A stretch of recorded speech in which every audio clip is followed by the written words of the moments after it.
Parenting Roundabout podcast for the week of November 15th, 2021.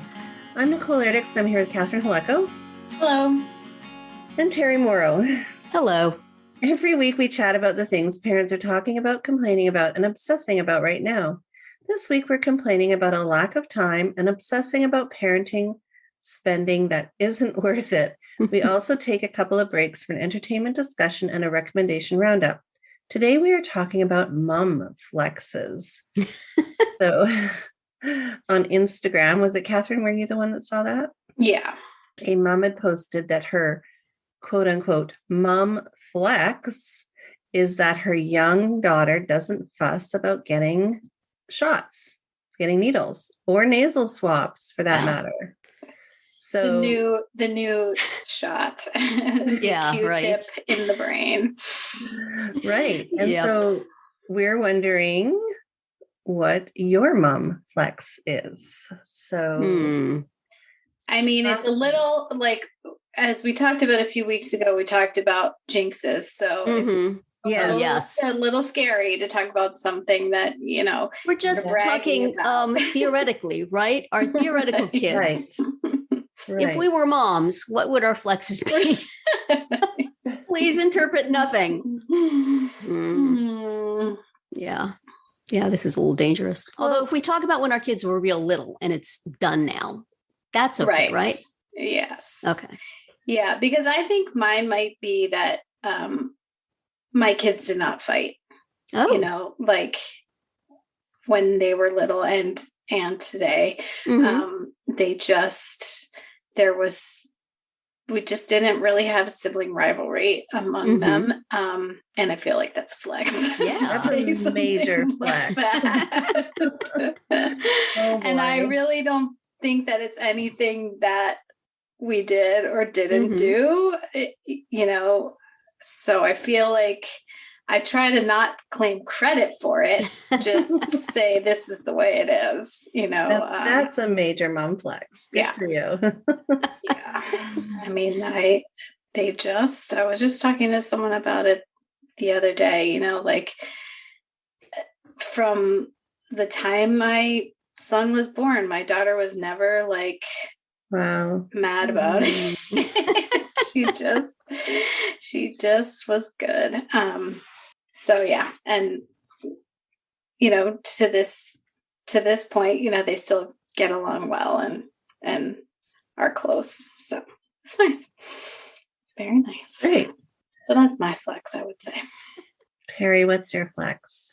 Well, I mean, I could also say sibling rivalry, I guess, because basically when my kids were little, they didn't really pay that much attention to each other at all. I mean, they both came from orphanage to family at exactly the same time. So there was none of this I was here first stuff.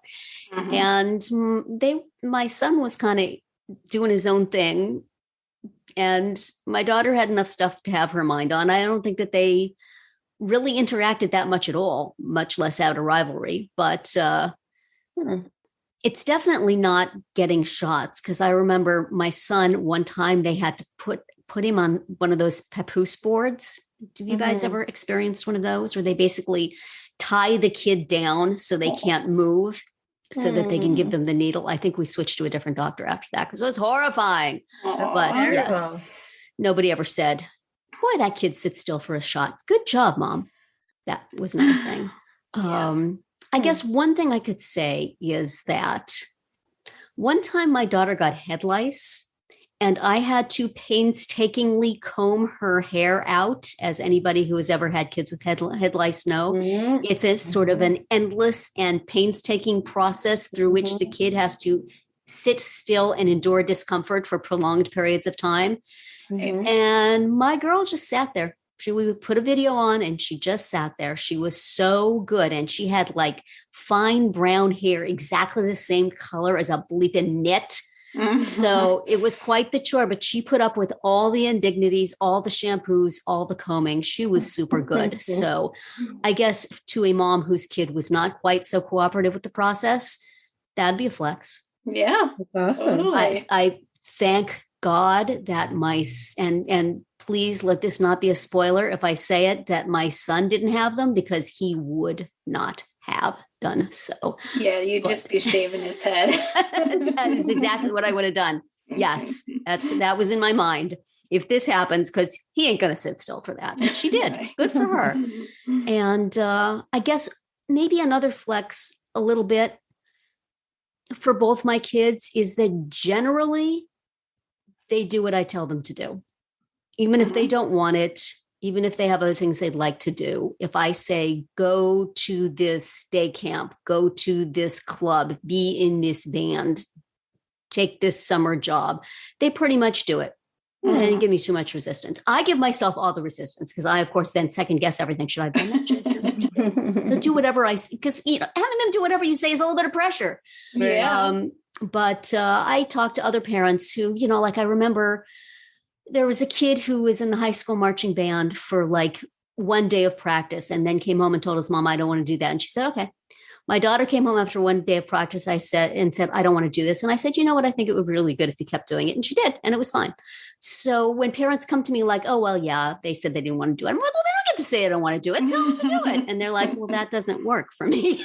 Right. So, hey, kids that are easily bossed around. Whose kids are they? This mom. I don't know if that's good or not. Maybe a psychologist would have some interest in whether that's a flex or not. But Nicole, what do you got?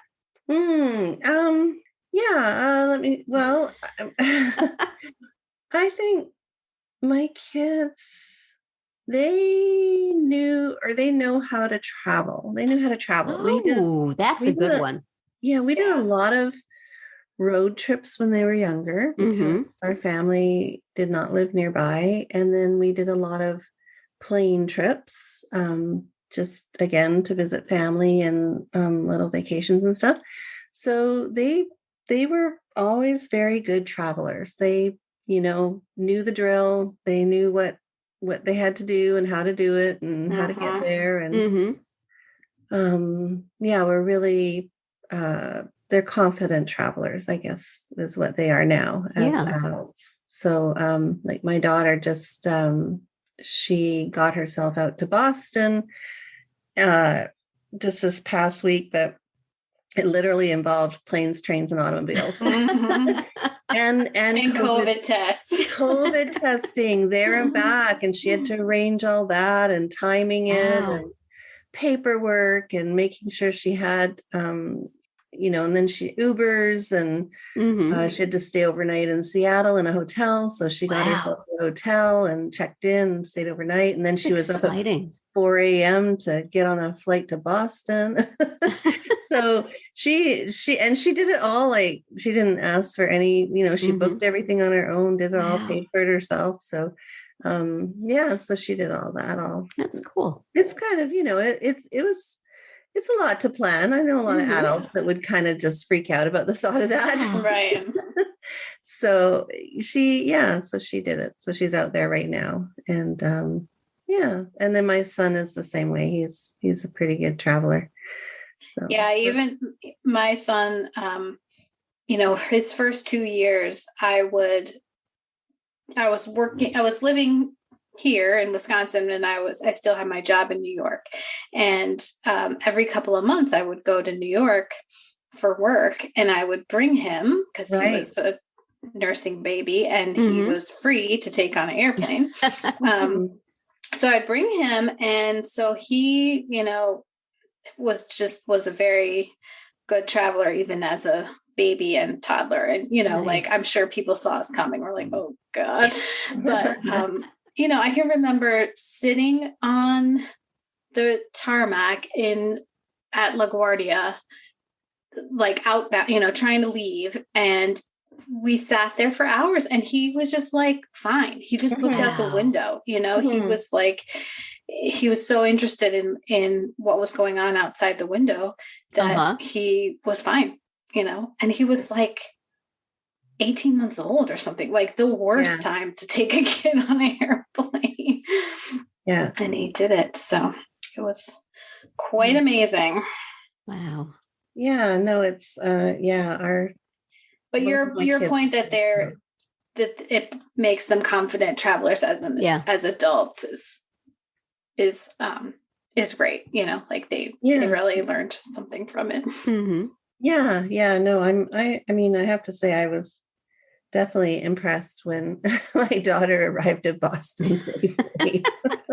After her odyssey to get there. Yeah, exactly. And then she has it even worse going home. And on top of that, she got a message from her roommate saying that the university maintenance department came in and changed the locks on her dorm apartment or whatever. And that when she arrives at like 11 p.m., she's going to have to go and find like the night shift maintenance guy to let her in. And it's just, wow. Yeah. So anyway, she's jumping through all kinds of hoops. Yeah. But probably digging it, because that's like an independent adult experience there. That feels really good. Yeah. I don't know if she's digging, looking forward to trying to get into her dorm. Probably not, but everything else. All the other steps. But everything else, she's managed to do it. So, yeah. Good for her. Yeah. I think you deserve to. And good for flex you, Nicole. on that. Yes. I think we've all done a fine job. And we'll just on that note, wrap it up right here. That's it for today's round 1. Tune in tomorrow for our entertainment themed round 2 and later in the week to find out what we're complaining about, obsessing about, and recommending right now. We're always interested in what you have to say. So drop us a comment on our website, our Facebook page, or Twitter, where you'll find us at Roundabout Chat.